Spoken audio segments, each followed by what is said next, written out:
So you're a business owner. You just opened up the shop. You just got your terminal in there and you got your paperwork done. The customers, you just wait for them to line up. And now you get the chance to be ripped off.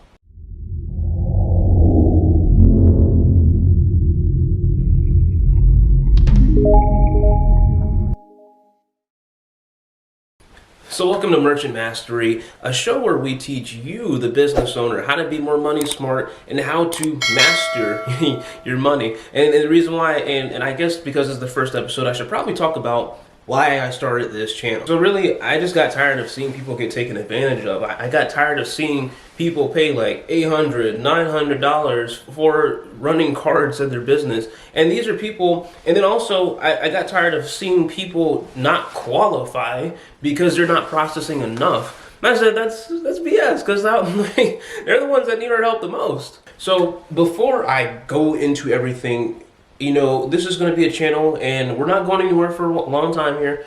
But before we talk about anything else, I want to establish this, and you need to know this, please. Please listen. Interchange is a term we like to use in the credit card processing industry to describe a fee that is charged between banks in exchange for accepting cards. You can think of it as the cost of doing business. So, what is interchange? Now, what banks am I talking about? I'm talking about the issuing bank and the acquiring bank. And we're going to revisit those a little bit later. Why on this green earth does interchange exist, you may ask? To put it simple, the card brands need to make money. And don't ask me why, it's just how it's been since the end of time. Like, I can't go into a history lesson as to where it came from, but I do know this. Basically, the concept of interchange between the card brands, it's a $30 billion industry. Since 2004, it was reported that they do about 30 billion, 2007, 27 billion, and so forth. It's pretty much the same thing every year. And one thing that you need to know is that interchange changes twice a year. Wait, what do you mean changes? Now, this will save your life. This is something that you have to understand. And a lot of people don't want to hear this. A lot of people won't believe me when I say this. But this industry is unregulated. It is not all about rates. Boo-boo. But back to interchange. So when it comes to rewards cards, you as a business owner, you want to be careful by taking American Express and rewards cards. Now, I said it before, but the key word here is risk. Risk is a huge motivator when it comes to what you pay in interchange, because cards with rewards attached to them have a higher risk associated with them. Why is that? It's because anybody can just pay for something. Like, think about this, especially high-ticket merchants. You guys, you know, the ones that have high tickets, construction workers, service-based businesses, handymen. How many times have you had a chargeback? I know you've heard that word before, a chargeback. Someone who pays for something and then says, you know what, let me call up my credit card company and say that I didn't authorize this transaction. And guess what happens to your money? Boop. Do I have your attention now? So as you can well imagine, something like a debit card has way less risk associated with it, because when it comes from a debit card, it is coming directly from your customer's bank account. It is linked exactly, and usually with debit cards, they have the PIN attached to it. So you have to actually enter it in. And I'll tell you what, another piece of bonus content.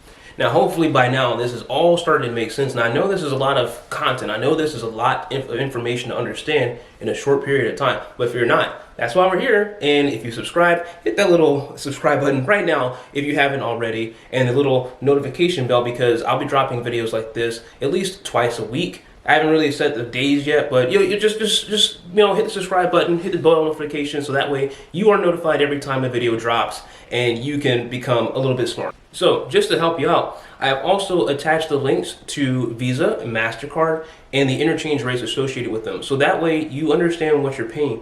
It is important that you understand the true cost of interchange. And if you click the links below, it will lead you to the website. Visa and Mastercard and all the card brands, they post an entire list of the interchange rates associated with each type of card and each type of transaction. That is the no BS, the no bias filter of what you're paying, because processors, they have the liberty of marking those things up. So you're always going to be paying something above interchange. That's why cash discounting is important, especially for you smaller merchants out there, like your restaurants, anything with a smaller ticket attached to it, like average of $7 to $12, anything like that. You want to make sure that you understand how much you're paying above interchange. I mean, this is something that I don't recommend, but also at the same time, if you want to understand and know what you're paying, it's probably a good idea to have this list in front of you as you go through your credit card statement, and then you can compare and contrast and see where the markup is. I have officially opened Pandora's box, and I'm going to make a lot of people angry, but I don't care, because I want you to understand this material so that way